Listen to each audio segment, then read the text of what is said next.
Hi guys, welcome back to my channel. So today I will show you a little bit more about my warm-up routine, as well as Hazel and I working on our flow, our bend, and our accuracy today. So my main objective with this training session is really to kind of get kick-started on the canter work.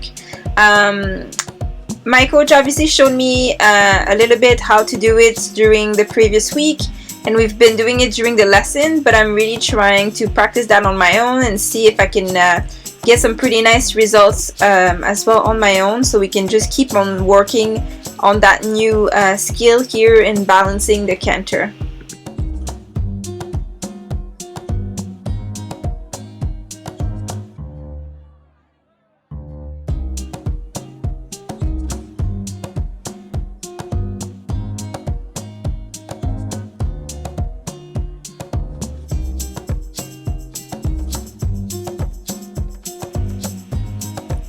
So the first thing that I like to work when I just get home my horse is definitely the warm-up phase. So I spent some good time here at the walks. I did a couple of circles around the long side of the arena and just all around at the walk. And then when I'm ready, I'm going to do the same at the trot. So slowly, I'm just going to ask Hazel to kind of package herself, collect herself slowly. So we're just going to go around the arena a couple times, do a couple circles, serpentines, to kind of loosen up all the muscles in her neck, in her legs, and everything. And that will just, prep the horse as well as myself for what's coming, which is going to be a little bit more of an intensive work here.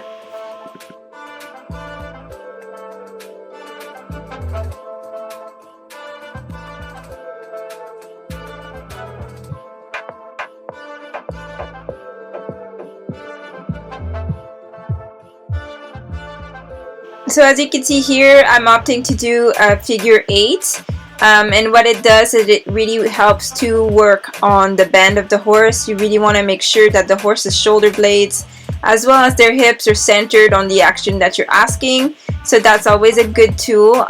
So with Hazel, I'm just really making sure that I'm putting a lot of emphasis on these shoulders, especially when I'm bending her to the left. It seems her shoulders are always a little bit in the way, so I'm really trying to kind of overemphasize that, just so we can properly work them up before we actually try a canter or anything afterwards.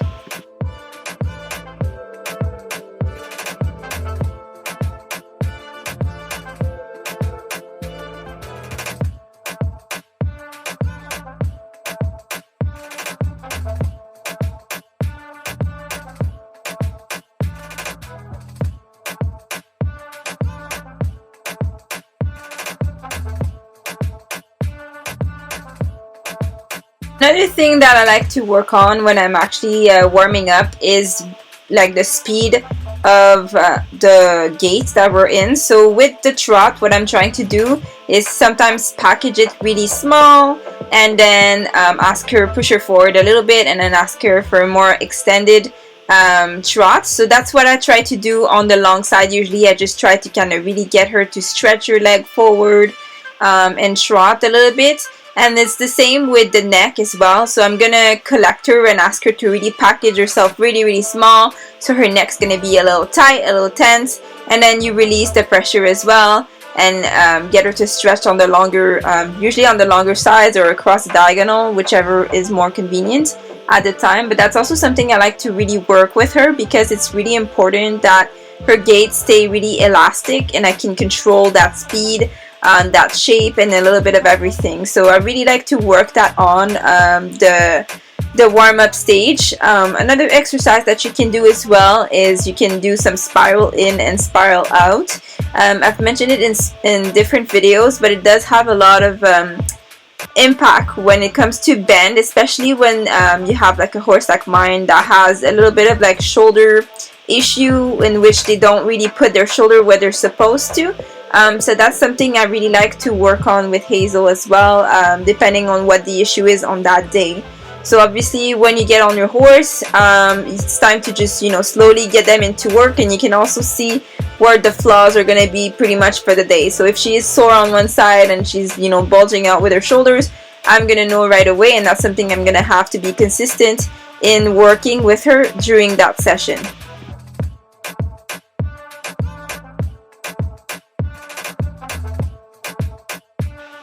So now that we're pretty warmed up at the walk and at the trot, I'm just gonna incorporate some canter here.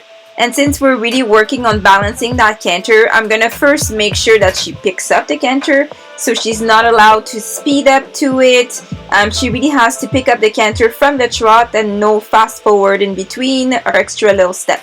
So I'm gonna really work on that accuracy in my aids and try to get that result.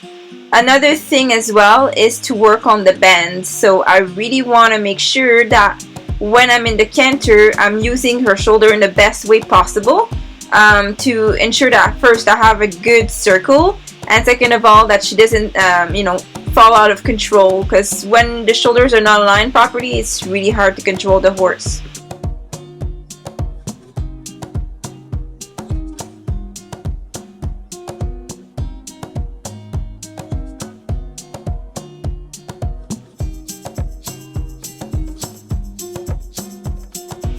So as you've been able to see, I've put her in a canter already a couple times, in and out and in and out. So basically what I'm working into is basically getting Hazel to slowly ease into the canter, not bolt forward.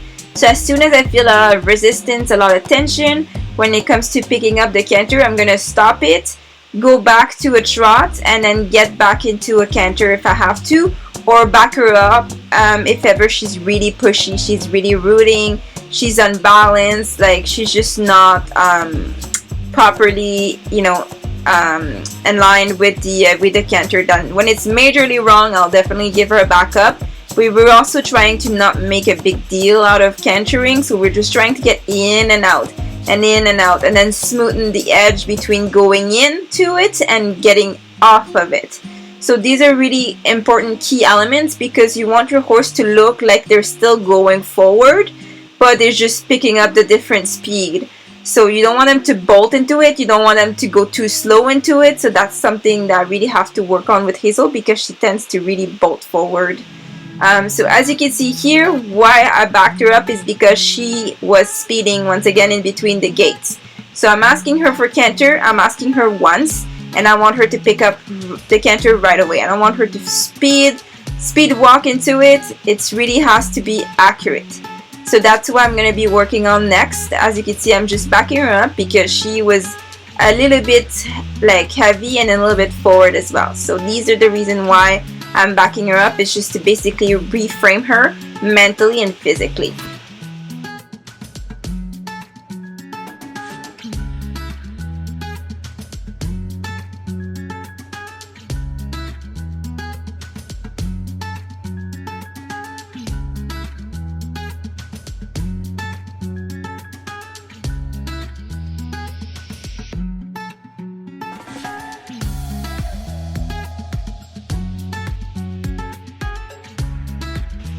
Another thing that I'm working on with her is the balance, of course.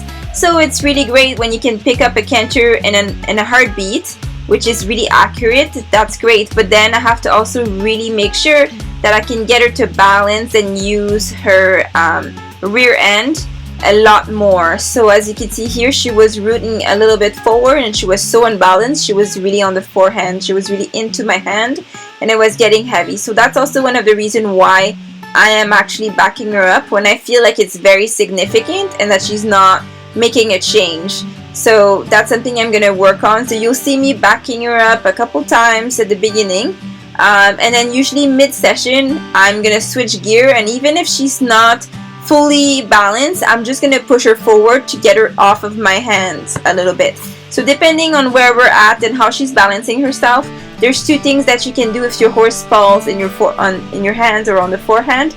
You're gonna either back them up if it's really bad and it's really she's really leaning forward, or you can push them forward and so they won't have a choice but to use their bum to get out of the situation there.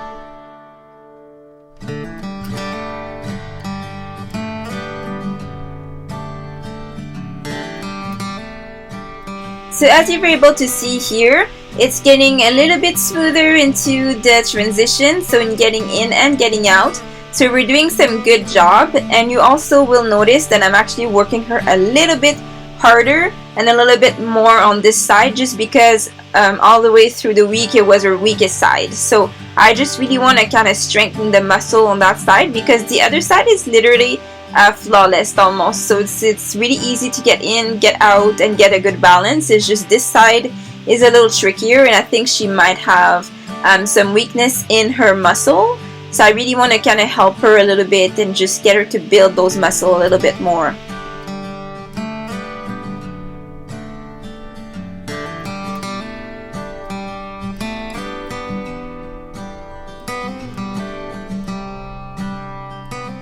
So as you can see here, we're getting a good balance, but the rhythm control is not quite there yet. So sometimes I can't focus on every single thing when I'm actually asking her for the canter. I'm thinking about my position, her position. Is she properly balanced? Am I doing enough with my hands to get her to use her rear end? It's a little hard to tell in the moment. You have just so many parameters that I'm trying to work at. I'm just trying to make sure that her shoulders are centered. I'm also trying to make sure that she's picking up the canter the right time. We're keeping the right tempo. She's not leaning forward. So all of these are kind of key elements that I'm looking for. But I can't work on everything at once. So we're gonna working into the canter in and out, the accuracy of picking the canter right away, the bend. Obviously we want the shoulder in the right position, and then we want the balance and the flow to stay as stable as possible. So that's a lot of component that we're working on, and then eventually down the road, when we get all of these little dots in a row, we will be able to manage also the rhythm, and then hopefully soon enough I'll be able to compress the canter and then extend it. So I'll have different variations of speeds in there, and it's going to be really amazing, because if we decide to jump, we'll be able to modulate and just change how many strides we need in between each jumps.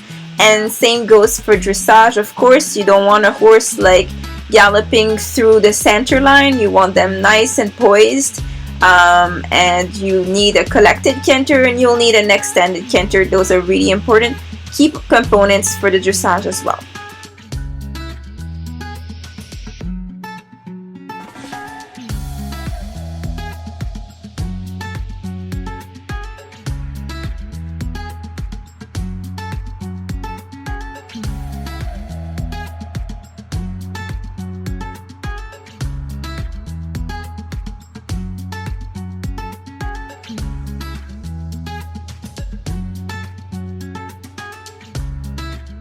So after giving her a little time off and just a nice walk around the arena, it's time to get back into action here. And I'm just gonna go into the other direction here. As you can see, it's a little smoother, looks a little bit better, but you know, it's really important for consistency that you use both sides. So here, since it's really nice, I'm just trying to see how far we can go with that canter. And it looked pretty great until we broke around that tree there, and we just fell into the trot. But I must say the downward transition was really smooth, so you barely noticed that we went from one speed to the other. So it was just worth the try, just to see where we're at. Sometimes I just like to challenge myself. I also like to challenge Hazel and see where we're at and what we can do. So these are like nice little things that I like to just throw at her and see how she handles it. And usually she handles everything pretty nicely. So I was pretty confident we could at least make it all the way till the back of the arena in that same collected canter.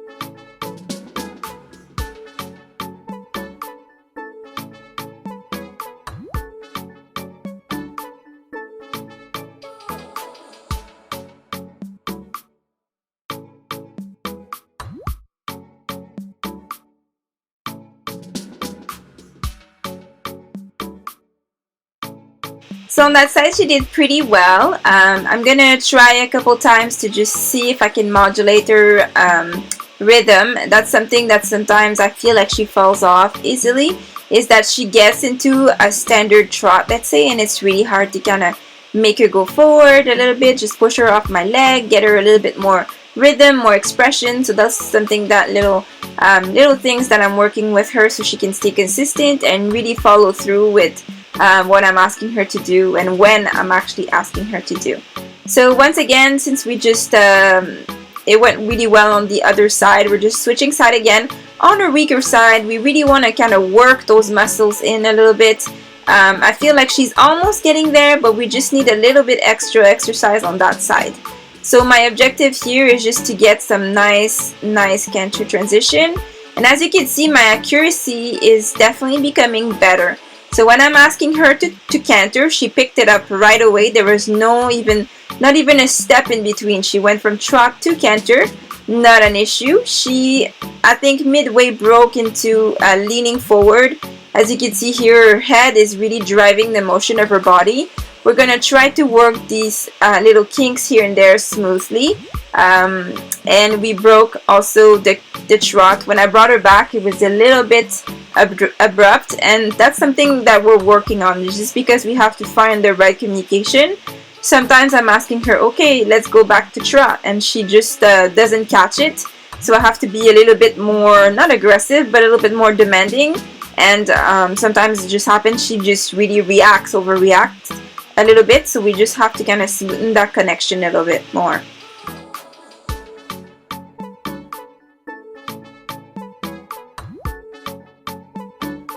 So one more canter here. As you can see, the head is not driving the motion as much. I'm able to get her hip to kind of really move with us a little bit more.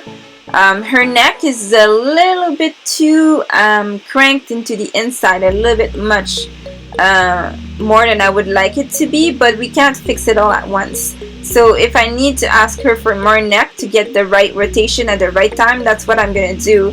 Eventually, I'll definitely work on her shoulders to be able to really modulate that and have the head and the shoulders at the same point so we can travel in a nicer fashion. But for now, I mean, it's pretty good. For as long as she doesn't bolt forward into the canter and that she stays with me the whole time, I mean, that's already an achievement in itself. We'll work in the other little key points down the road as well.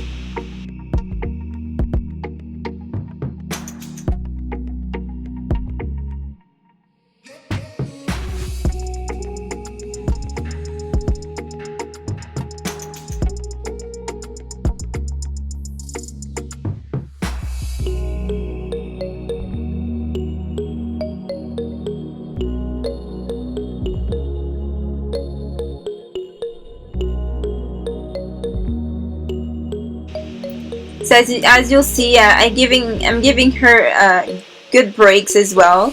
It's not very hot that day. It's pretty windy. It's pretty nice actually. But it's really important that you also give them some relaxation time and time to breathe and stuff, because canter is really demanding. And as you can see here, her neck is definitely much better. I have a lot more control over the horse overall, and that really helps to kind of get a nice motion going. As you can see here, we almost picked it up from the walk and she cantered right away. And she's doing so much better with her bend too, which I also have to really accentuate, because sometimes I really don't get the kind of reaction that I'm looking for. When I'm asking her to bend, sometimes she overbends, sometimes she doesn't bend at all. So it just ends up being like a straight line. So I really have to kind of work these little kinks as they come. I'm really becoming demanding on her shoulders because I know that she's able to move them. She just needs to kind of optimize that a little bit and not work against me as much. Not that she's doing it intentionally, but she just has to learn that, you know, when her head's going, her shoulders should be going and heading the same direction, and then her hips should be doing the same, and just it should be one flow throughout, and not having like, you know, head and bum in the same direction but the shoulders are going totally opposite. It just doesn't really work well.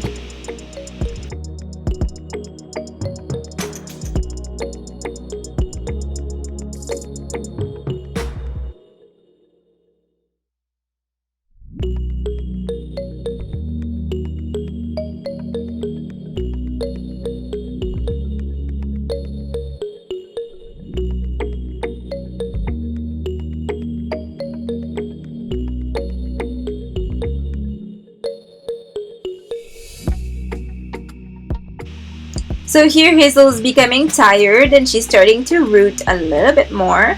And that's something that I have to work with her a little bit sometimes, is the perseverance. If I'm asking her to work, we're working. It's, you know, it's not time to relax or throw the towel or anything like that.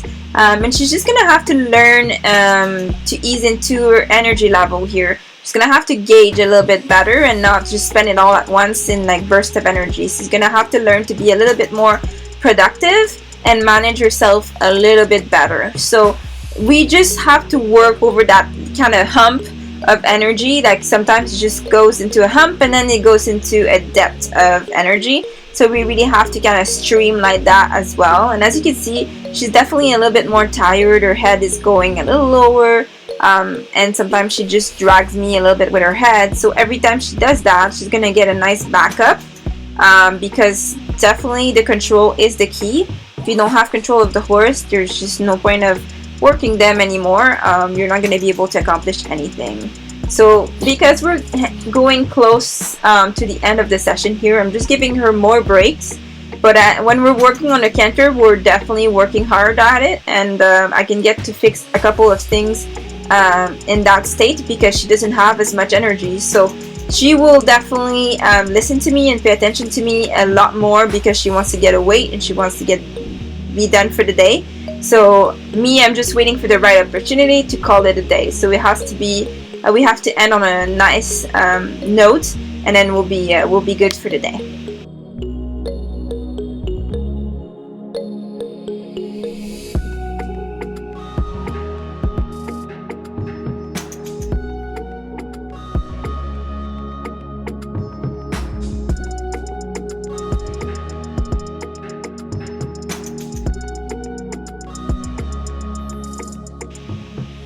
So because Hazel did really great on her last canter, and I was able to achieve what I wanted to achieve for the day, it's time for me to just put her in a nice cool off, and we're just gonna go around the arena and just cool down a little bit. I worked her that day for roughly an hour. That's including the warm-up and as well as the cooling down, of course, which is a little longer than we do for our lessons. Our lessons are between half an hour and 45 minutes. And just this extra 15 minutes is something that she doesn't have patience for sometimes. So I just have to make sure she just stays consistent and she stays with the rider. It doesn't matter at what point we are in the actual activity. She just has to really make sure that she pays attention to the rider before anything else. As you guys know, I'm not the only one riding my horse, and I want to make sure that she's consistent and that she is being really mindful of whoever rides her that day, that she gets full attention, that the rider is paying full attention to the horse and the horse is paying full attention to the rider.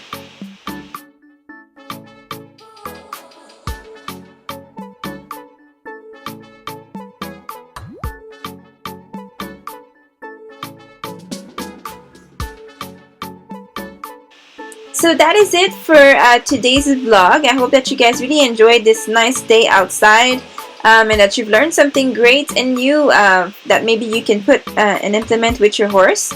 I hope that you guys are learning along this journey with us, from training this off-the-track racehorse into a nice dressage prospect. So I'm really pleased with the work that we've been able to accomplish in the last 8 months so far, and we are definitely heading in the right direction. So stay tuned for more videos, and I'll see you guys very, very soon. Bye for now.